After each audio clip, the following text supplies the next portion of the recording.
Ein herzlicher Gruß und willkommen sei wir alle Nieuwsgierigers, die sehr interessante Geschichten hören.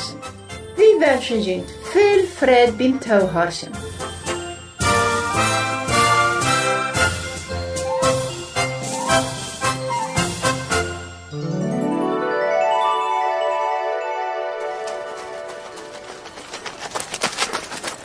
Der Gas wird stoffig, die Sonne brennt heit vom Himmel. Und der Blinger Pracher sollt weiter an der Kant vom Weg. Und jedes Mal, wenn er schreit hielt, dann deed hij seine Hand uitstreichen. Halt mich. Geef mir ein bisschen Geld. Manche jammer dat ook aan Bartimeus en andere deiden bloß nicht anhorchen.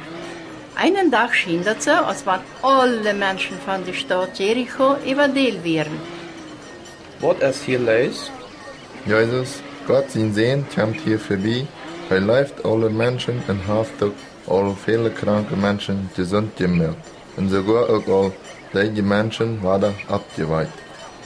Die arme Blinger kriegt war da nie Hoffnung. Als das Jesus dort hören wird, wenn er Lüd raupen wird, von ganzem Herzen raubt er nur dem er nicht sagt. Jesus, halt mich da. Die doch über mich erbarmen.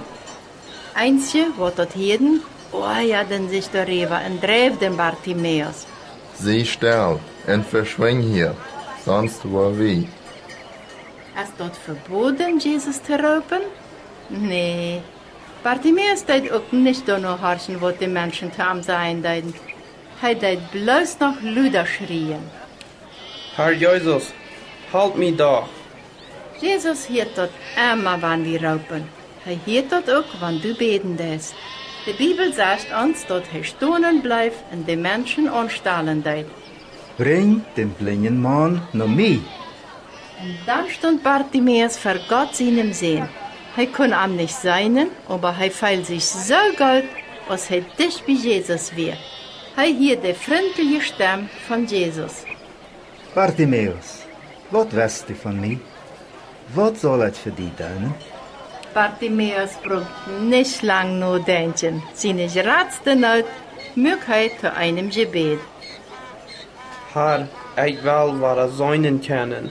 Dort wünsche ich mich. Jesus hielt seine Bett. Du sollst sein.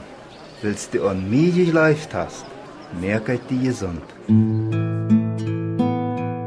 Und Bartimeus kann nur fort sein. Seine Augen sagen dem, der sein Gebet gehört hat, und ihm eine Antwort gegeben hat, als er raupen deed.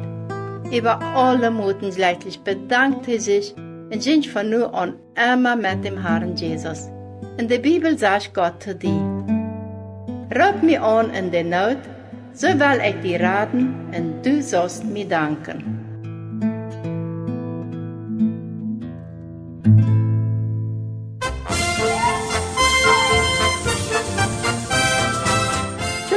Das ist einfach vom interessanten Geschichtenprogramm. Und wenn du Fragen hast oder uns was schreiben willst, dann hast du noch diese Adresse: teleninos@gmail.com. Und nochmal buchstabieren wieder: teleninos@gmail.com.